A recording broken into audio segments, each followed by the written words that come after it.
গতকালের জার্নি, সমুদ্রে হই হুল্লোড়, সন্ধেবেলার আড্ডা আর সুস্বাদু ডিনারের পরের জম্পেশ ঘুমটা যদি ভাঙে সমুদ্রের সোঁদা গন্ধ আর দিল খুশ করা ফুরফুরে হাওয়ায়, তবে কেমন লাগবে বলো তো?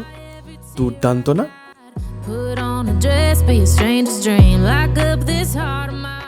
এক্স্যাক্টলি, তাজপুরে আমাদের প্রথম সকালটা শুরু হলো এভাবেই।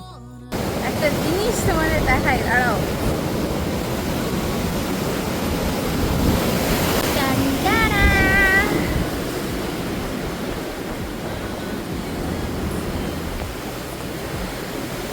কি দারুণ লাগছে, কি দারুণ, বলে বোঝানো যাবে না।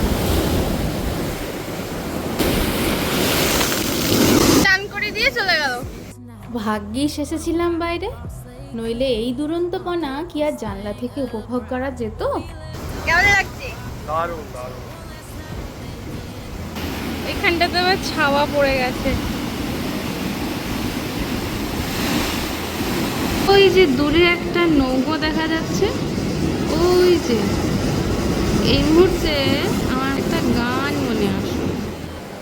মাঝির লাগিয়াছি জানি সকল রাত্রি বেলা, ঢেউগুলো যে আমায় নিয়ে করে কেবল খেলা, ঝড়কে আমি করব মিটে, ধরব না তার ফুকুটিতে,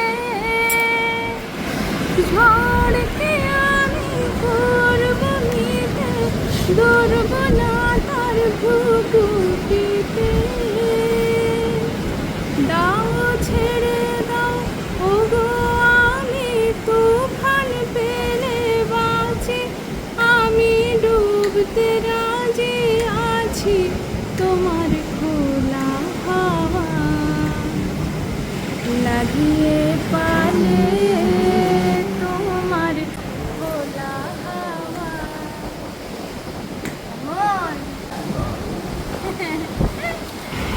পরিবেশটাই এমন সুন্দর, গান আপনিই চলে আসে। আমি ওইখানে বসে গানটা গাইলাম, আমার গান শুনে কত নৌকো হাজির। মাঝি ভাইদের গান শুনিয়ে এবার পেট পুজোর পালা। সমুদ্রের হাওয়ায় কি আছে কি জানি, ভালো করে ঘুম ভাঙেনি এখনো, কিন্তু খিদে পেয়েছে জব্বর। যাই হোক, ঘুম ঘুম চোখেই চললাম জঠর জ্বালা জুড়োতে। আর দেখ, আমি আর মৌসুমী ডিম টোস্ট নিলেও বর আমার পাতি বাঁকড়ি, এখানে এসেও মুড়ি ঘুগনি। শেষ পাতে চা দিয়ে জলযোগ সেরে রিসোর্টে ফেরার পথে এই ডগেশ ভাইয়ের সাথে দেখা। পথের এই এক মজা, পথে বেরোলেই নতুন গল্পের দেখা মেলে। কিছু গল্প পাহাড়ের, কিছু গল্প সমুদ্রের, তো কিছু গল্প মানুষের। কিন্তু মাঝে মাঝে এমন কিছু গল্পও সামনে আসে যেখানে কোনো সংলাপ নেই, নেই কোনো পরিচয়, আছে বলতে কেবল কিছুটা সময় আর অফুরান ভালোবাসা ভাগ করে নেওয়া। আর এই গল্পগুলোই আমার কাছে ভীষণ দামি। আমি এমনিতে কিন্তু বউ ভয় পাই, একে কেন জানি ভয়ই পাচ্ছি না। কিছু বলতে চাও তুমি? বলতে চাও? এই আদুরে বন্ধুকে ছেড়ে ইচ্ছে তো করছিল না উঠে যেতে, কিন্তু আজ আছে অনেক কাজ। সর্বাধিক গুরুত্বপূর্ণ কাজ এখন ক্যামেরার পিছনে গিয়ে অনিশার অনেক দিনের একটা আবদার মেটানো।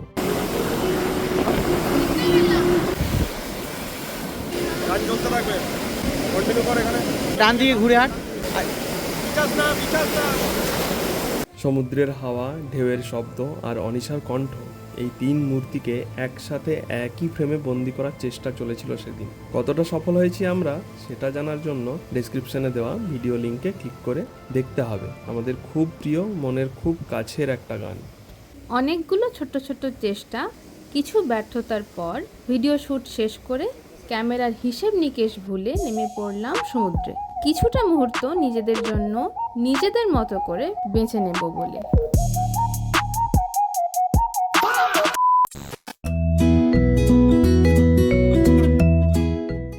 সমুদ্রের ঢেউয়ের সঙ্গে খেলতে খেলতে মনে হচ্ছিল ছোট্টবেলার সেই নির্ভার দিনগুলো যেন আবার ফিরে এসেছে।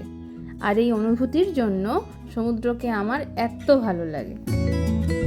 হাই, সমুদ্র স্নান দান। এই দেখো কতগুলো ঝিনুক কুড়িয়ে পেয়েছি। এগুলো দিয়ে কিছু ক্রাফট বানানোর চেষ্টা করব, যেটা আসবে আমার ব্লগ চ্যানেলে। daily telepathy.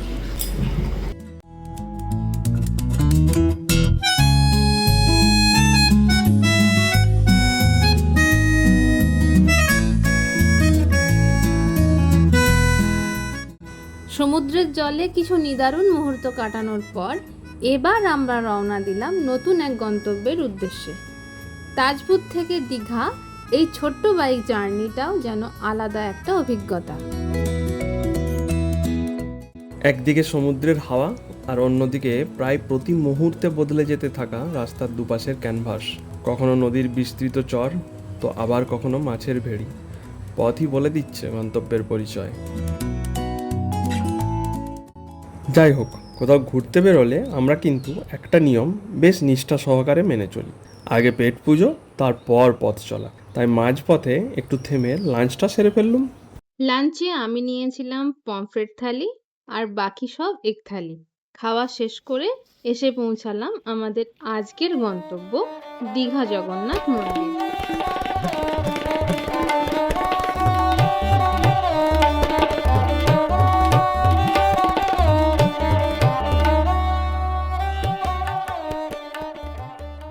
প্রথম দর্শনেই মন্দিরের বিশালত্ব চোখে পড়ে। আধুনিক নির্মাণ হলেও এর স্থাপত্যে ওড়িশার ঐতিহ্যবাহী কলিঙ্গ শৈলীর স্পষ্ট প্রভাব লক্ষ্য করা যায়। উঁচু শিখর, সূক্ষ্ম খোদাই আর সমগ্র কাঠামোর সুন্দর অনুপাত মন্দিরটিকে এক রাজকীয় সৌন্দর্য দিয়েছে। এখানে প্রতিষ্ঠিত আছেন ভগবান জগন্নাথ, বলরাম ও সুভদ্রা। সমুদ্রের কাছেই দাঁড়িয়ে থাকা এই মন্দির যেন ভক্তি, শিল্প আর স্থাপত্য তিনটিকেই একসঙ্গে ধারণ করে রেখেছে। শুধু ঈশ্বর দর্শনের জন্য নয়, স্থাপত্যের সৌন্দর্য উপভোগ করতেও দীঘায় এলে এই মন্দিরে অবশ্যই একবার সময় নিয়ে ঘুরে আসবেন।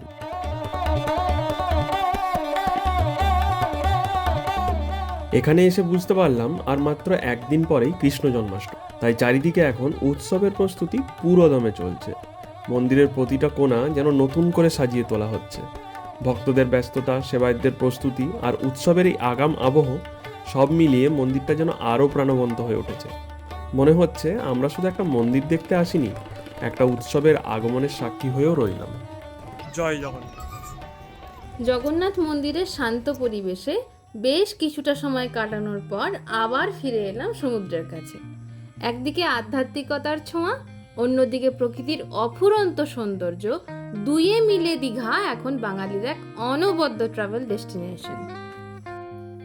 এখানে সমুদ্রের ঢেউ আর মানুষের কোলাহল পাশাপাশি চলে, তবুও নিজের মতো করে কিছুটা সময় খুঁজে নেওয়াই যায়। হয়তো এটাই সমুদ্রের সবচেয়ে বড় জাদু, প্রতিবারই সে নতুন করে আপন করে নেয়। বিকেলটা কখন যে শেষ হয়ে এলো বুঝতেই পারলাম না। এতক্ষণে পেটও মনে করিয়ে দিল একটু বিরতি নেওয়ার সময় হয়েছে। তাই সমুদ্রকে আপাতত বিদায় জানিয়ে চললাম সন্ধ্যার জলখাবারের খোঁজে। সন্ধ্যার জলখাবারের পর আর কোথাও যাওয়ার তাড়া ছিল না। শুধু সমুদ্রের ধারে বসে দিনের শেষটুকু অনুভব করতে ইচ্ছে করছিল। দিনভর ক্যামেরাবন্দি করেছি অসংখ্য মুহূর্ত, এবার মনের সিন্ধুকে কিছু অনুভূতি বন্দি করার পালা।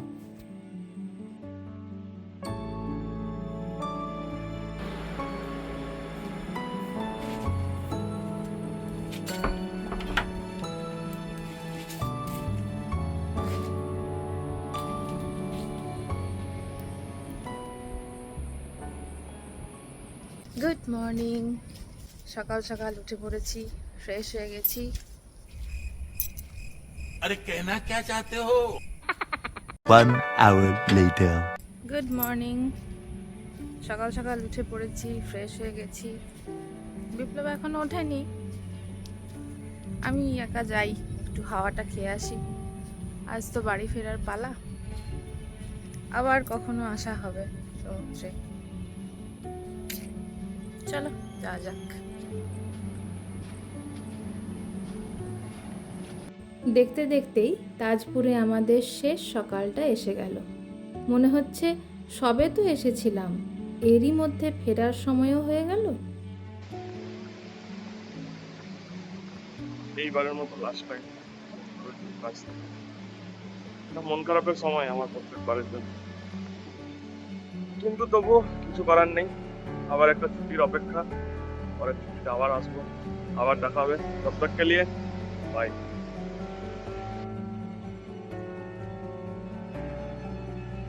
তাজপুর, এবার তাহলে চলি।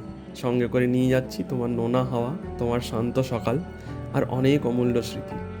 আবার ফিরবো, হয়তো অন্য কোনো ঋতুতে, অন্য কোনো গল্প নিয়ে।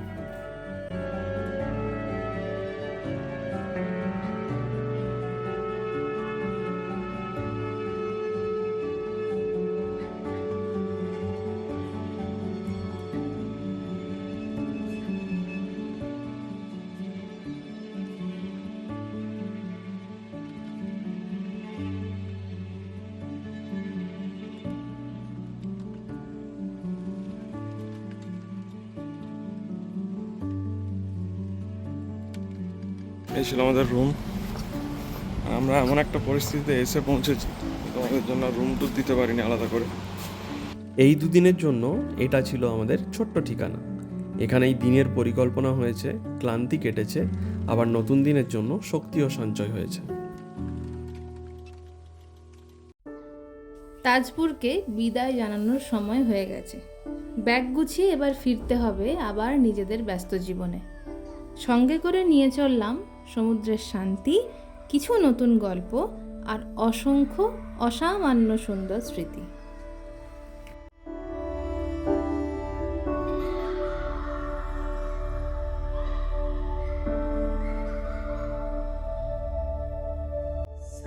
এই দুদিনে আমরা পেয়েছি সমুদ্রের শান্তি, পথের আনন্দ, অচেনা বন্ধুত্ব, সৃষ্টির আনন্দ আর মানুষের উৎসবের রং। প্রতিটা সফর আমাদের কিছু না কিছু শিখিয়ে যায়, তাজপুরও তার ব্যতিক্রম নয়। যদি এই যাত্রায় আমাদের সঙ্গে হাঁটতে ভালো লেগে থাকে তাহলে পাশে থাকুন, কারণ পথ এখনো অনেক বাকি, আর অনেক বাকি গল্প।